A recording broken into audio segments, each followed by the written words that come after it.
Going back to your chaos theory, that sounds kind of chaotic, but I don't know that the music probably was, because Vic is such a, especially then, he's such a, like, I remember we went to record Songs of Separation, and he had charted out on paper every guitar track he was going to play, every bass track he was going to play. And that's the way he operated back then. So I imagine that actually the music probably wasn't all that chaotic, because you had Zach from Worlds Collide, who's a drummer, who was fantastic, and then I think he played most of the guitar and bass on it. So it actually, the probably chaotic part was me, um, expecting me taking off like that, but it is what it is. So So now, but going into Songs of Separation, though, there's a different sound to the band on that record than there is on Holy Name. Was yeah, that absolutely. was that intentional, or was that just what was kind of coming out of you guys? Well, Vic was the primary, like, he wrote everything at that point. But I think what happened was, with Songs of Separation, like, we actually played the songs, portions of them, on the tour.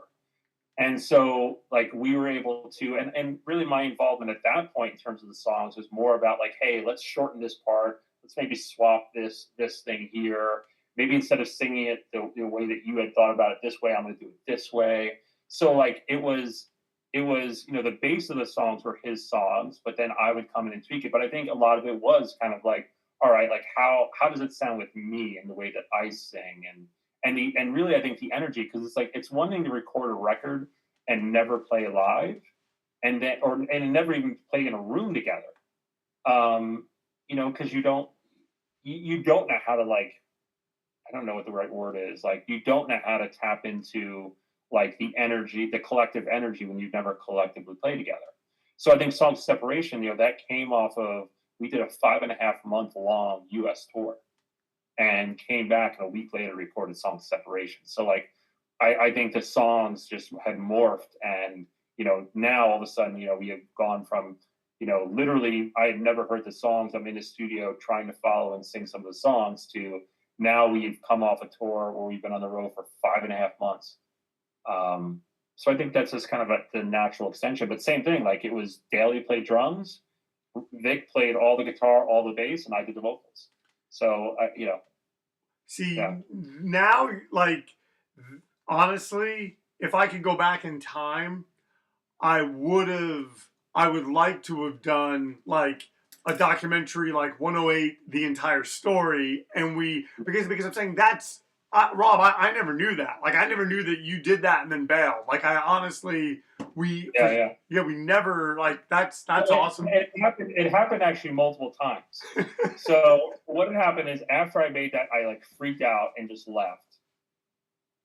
Throughout the coming months, whatever, Vic and I stayed in touch, and Norm and I had become really good friends. He moved in with me, and before we did the Lifetime Resurrection tour, Vic came back and was like, again, it was like, dude, we don't have to care about the whole, you know, ISKCON, like, official Krishna thing. Like, let's do our shit. Normal play second guitar. Like, let's do this. And I was like, all right, like, let's do it.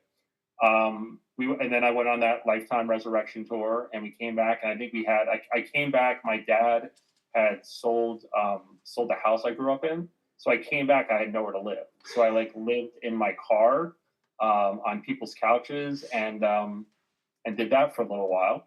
And I got, like, I ended up being able to borrow like $160 from my dad, and I was able to get, like, an apartment in, like, a really shitty area of New Brunswick. But at least I had a place to live, because my car then got impounded, because, of course, I'm sleeping in my car one time, the cops come up, and I don't have insurance. They impound my car. Now I've got nowhere to live. So I went to my dad. He gave me $160. I rented a room.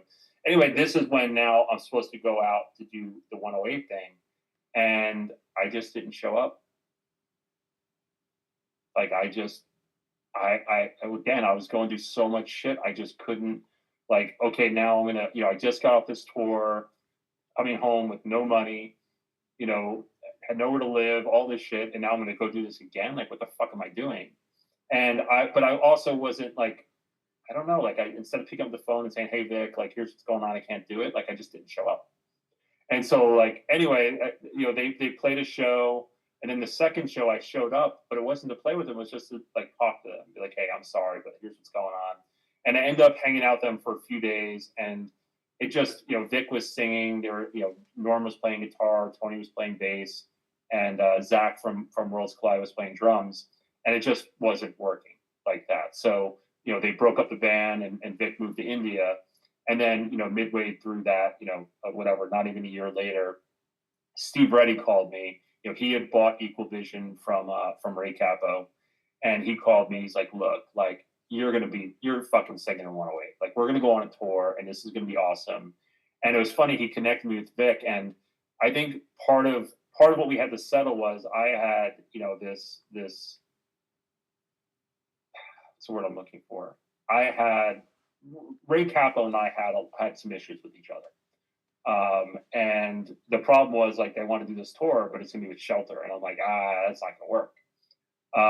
But they're like, hey, come down and like let's talk it out. And so I did, and it's funny, like I was really upset, and I made it very clear to Ray why I was upset, and I won't get into why. But he was incredibly apologetic. And at first it just made me angrier because I just felt like, no, you're not, like, you're just saying you're sorry. You don't fucking mean it. Like, you don't know what this stuff has done to me as a person. And he just kept apologizing. And then finally I was like, fuck, like, all right. Like, I don't know that I apologized a lot at that point in my life. So the fact that he was, but I think that made Vic really like me even more, because him and Ray never really got on. So I think he liked that, like, did I love you today? Absolutely. Right. Did I think the first Shelter record was good? Yeah, I really did. But that didn't mean that I was going to like put up with something that I thought was wrong with him. And so for whatever reason, I think he really liked that. But, anyway, we have that discussion, and it's like, all right, we're going to go on this tour. And, I remember, that's when I called Daly, and I was like, hey, like, you need to, we need a drummer. You need to play drums. And, again, like, he was in Ressurection with me. He knew that I was not like a Hare Krishna in the sense of like, I'm this like monk, and I am like this diehard, like, this is what it is, and everything else is horrible and blah, blah, blah. So I think he felt pretty comfortable in coming on the tour, and that was that. What I think is interesting in that whole thing, I mean, I think all of it is interesting, but what really strikes me also is, like, your whole not showing up thing. They didn't replace you. Like it seems like, oh, like, I mean, because Vic is Vic. Vic's done a lot of stuff. He could have, found. Yeah, he tried to do it on his own with him singing, but it just wasn't. It wasn't what he had envisioned. And again, like, I remember when Steve Reddy reconnected us, I was like, look, like, again, like, here's shit that, like, I can't go back on, like, whether it's the whole like abortion issues, takes on sexuality, homosexuality, gender identity, like all this shit. Like, it's not like my deal. Like, I can't deal with that shit. And he, Vic on his side had written all these like articles that were distributed not to like hardcore kids, but like to the Hare Krishna community about the same topics. So I knew him and I were on the, in a lot of ways on the same page, but it was more of this thing of, he lived in temples, right? And so, like, he was always going to have this closer tie than I did, to be perfectly honest. And so he was just like, look, like, we're going to sing about the things that you and I and collectively like believe in and care about, and who gives a shit about the rest? And I was like, all right, sweet. And that was that. Like, after that, 108 was really became 108, and it was him and I together, and then Triv joined, and it became kind of that, the three of us as like the foundation of it.